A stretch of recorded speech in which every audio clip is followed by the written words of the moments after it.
श्री कृष्ण जन्मभूमि व शाही ईदगाह विवाद के मुकदमों की सुनवाई एक साथ करने के आदेश को वापस लेने पर फैसले में मुस्लिम पक्ष आवेदन खारिज कर दिया है। श्री कृष्ण जन्मभूमि व शाही ईदगाह मामले अगली सुनवाई 6 नवंबर को होगी। इलाहाबाद हाईकोर्ट श्री कृष्ण जन्मभूमि और शाही ईदगाह विवाद से जुड़े मुकदमों की सुनवाई एक साथ करने के आदेश को वापस लेने की मुस्लिम पक्ष की अर्जी पर बुधवार को अपना फैसला सुनाएगा। न्यायमूर्ति मयंक कुमार जैन ने बीते बुधवार को अर्जी पर सुनवाई पूरी होने के बाद फैसला सुरक्षित कर लिया था। इस अर्जी में 11 जनवरी 2024 के आदेश को वापस लेने की प्रार्थना की गई, जिसमें हिंदू पक्ष के सभी मामलों को एक साथ जोड़ दिया गया। कहा गया कि इस आदेश से उनका सभी मामलों का विरोध करने का अधिकार छिन जाएगा। हिंदू पक्ष की ओर से कहा गया कि मामलों को एक साथ जोड़ने से यह नहीं होगा कि सभी मामलों का विरोध करने का अधिकार रुक जाएगा। मामलों को एक साथ जोड़ना न्यायालय की विवेकाधीन शक्ति है और इसे किसी भी व्यक्ति द्वारा बदला नहीं जा सकता। कोर्ट ने गत 1 अगस्त के आदेश के मामलों को एक साथ जोड़ने का निर्णय लिया था, लेकिन अभी तक कोई मुद्दा नहीं उठाया गया और न्यायालय केवल अर्जियों की सुनवाई कर रही है, जिनमें 18 मुकदमे शामिल हैं। इससे पहले 1 अगस्त 2024 को न्यायमूर्ति जैन ने मुस्लिम पक्ष की अर्जियों को खारिज कर दिया था, जिसमें हिंदू पक्षों की ओर से दाखिल मामलों के अस्थायित्व को चुनौती दी गई थी। मथुरा में मुगल बादशाह औरंगजेब के समय की शाही ईदगाह मस्जिद के बारे में विवाद है, जिसका निर्माण भगवान श्री कृष्ण के जन्म स्थान पर एक मंदिर को तोड़कर किया गया था। हालांकि मुस्लिम पक्ष शाही ईदगाह प्रबंधन समिति और यूपी सुन्नी सेंट्रल वक्फ बोर्ड इस मामले का विरोध कर रहे हैं। पवन कुमार पाल की रिपोर्ट। रिकॉल एप्लीकेशन को जो सूट कंसल्टेशन के खिलाफ रिकॉल अर्जी थी उसको रिजेक्ट कर दिया है, केवल एक लाइन बोला रिजेक्टेड।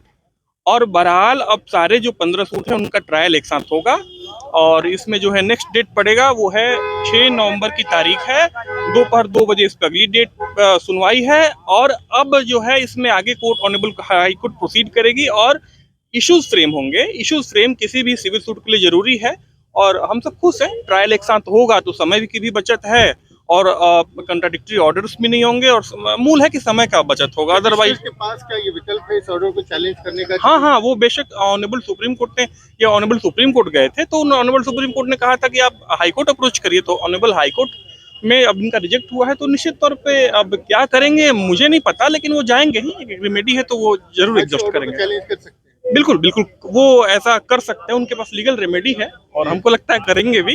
लेकिन मेरा मानना है कि अब उस इशू को जल्दी डिसाइड करना है तो हमें फ्रेमिंग ऑफ इश्यूज की तरफ बढ़ना होगा और दोनों पक्षों को मिलके भले एक अपनी अपनी बात दोनों पक्ष रखें, लेकिन हमको लगता है कि ट्रायल जल्दी कंक्लूड होना चाहिए। ऑब्स्ट्रक्शन जो अभी तक पैदा हो रहा है वो दोनों वो मिलके ऑब्स्ट्रक्शन न पैदा हो, कोर्ट स्मूथली चले, हम यही चाहते हैं। जीत मान रहे अपनी ये जीत तो है ही है। अब साथ में हो रहा है तो सारे सूट देखिए एक में एविडेंस देंगे, सारे में काम आएंगे। कंसोलिडेशन का मतलब ये होता है और सारे जो है सूट का समय भी बचेगा, तो ये जीत हमारी है बेशक। क्या दलील दी गई थी मुस्लिम पक्ष से? उनकी तरफ से ये दी गई थी कि बहुत ही प्री ट्रायल स्टेज में जो है वो हो गया, कंसोलिडेशन हो गया, इतनी जल्दी नहीं होना चाहिए था। और उनका था कि कुछ सूट्स का उन्होंने जिक्र किया था कि इनके जो है कुछ फैक्ट्स अलग हैं, तो एनीवे उसमें दलीलों में दम नहीं था। तो जो भी हुआ है ये न्याय के हित में हुआ है और जो भी ऑनरेबल हाई कोर्ट ने न्याय किया है। आपकी तरफ से क्या कहा गया था? उनकी जो पिटीशन थी, उनके जो ग्राउंड्स थे, उसको लेकर आपने क्या दलील? नहीं, हमारे तरफ से दलील यही थी कि सारे आइडेंटिकल हैं और टाइम की बचत होगी, कंट्राडिक्टरी ऑर्डर नहीं होगी और जो सूट के कंसोलिडेशन के जो सीपीसी में उपबंध दिए गए सबका उसमें हम सेटिस्फाई करते हैं और सूट के फैक्ट मिल रहे हैं, सूट प्रॉपर्टी भी वही है। तो ऐसे में हमारी जो डिमांड थी वो यही थी कि रिकॉल एप्लीकेशन इनका रिजेक्ट हो और वो रिजेक्ट हुआ। Thank you. Allahabad high court ने कोर्ट नंबर 71 ने आज जो मुस्लिम साइड का रिकॉल एप्लीकेशन था वो रिजेक्ट हो गया है और नेक्स्ट डेट जो है इसमें 6 नवंबर 2 PM को सुनवाई होगी। यानी कुल मिलाजुलाकर मुस्लिम साइड का जो सूट कंसल्टेशन के खिलाफ रिकॉल एप्लीकेशन था वो ऑनरेबल हाई कोर्ट ने रिजेक्ट कर दिया है।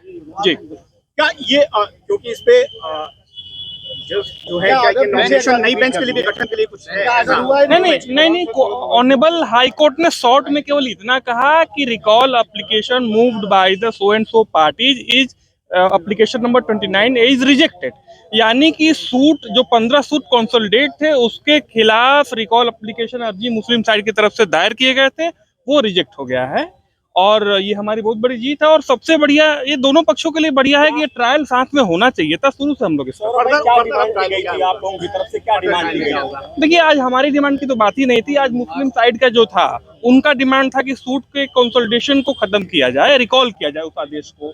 तो बहरहाल कोर्ट ने उनके एप्लीकेशन को रिजेक्ट किया है। और हमारी जो डिमांड ये थी कि अगर एक साथ ट्रायल होगा, मानता हूं कि कोई कोई सूट का फैक्ट थोड़ा प्रेयर थोड़ा बहुत हो सकता है, लेकिन ओवरऑल काफी आइडेंटिकल हैं, प्रॉपर्टी एक है, तो इसमें सूट को कंसोलिडेट होने पे टाइम भी कम लगेगा, ट्रायल के लिए भी सहूलियत होगी, कंट्राडिक्टरी ऑर्डर भी नहीं होंगे। तो बहरहाल ये जो है एप्लीकेशन रिजेक्ट हो गया, रिकॉल एप्लीकेशन, और ट्रायल जो है अब साथ ही चलेगा सारे सूट का, 15 सूट का।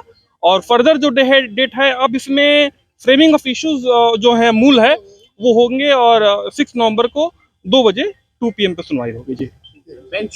बेंच अब ऑनरेबल जस्टिस, जहाँ तक मेरे इन्फॉर्मेशन में है, ऑनरेबल जस्टिस मयंक कुमार जान साहब अवकाश प्राप्त कर रहे हैं, उनका रिटायरमेंट है। तो ऑनरेबल CJ साहब जिसको नॉमिनेट करें वो फर्दर इन मामले को देखेंगे जी। क्या ये माना जाए कि अब ट्रायल पे कोई प्रभाव नहीं पड़ेगा क्योंकि रिजेक्ट हो गई है?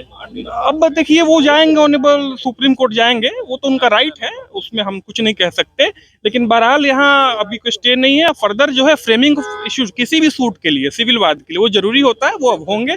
और विदाउट इंटरप्शन हम यही चाहते हैं कि प्रोसीडिंग आगे बढ़े जी। Thank you so much. एक सिग्नल, एक मिनट, आओ शामू, शामू जल्दी।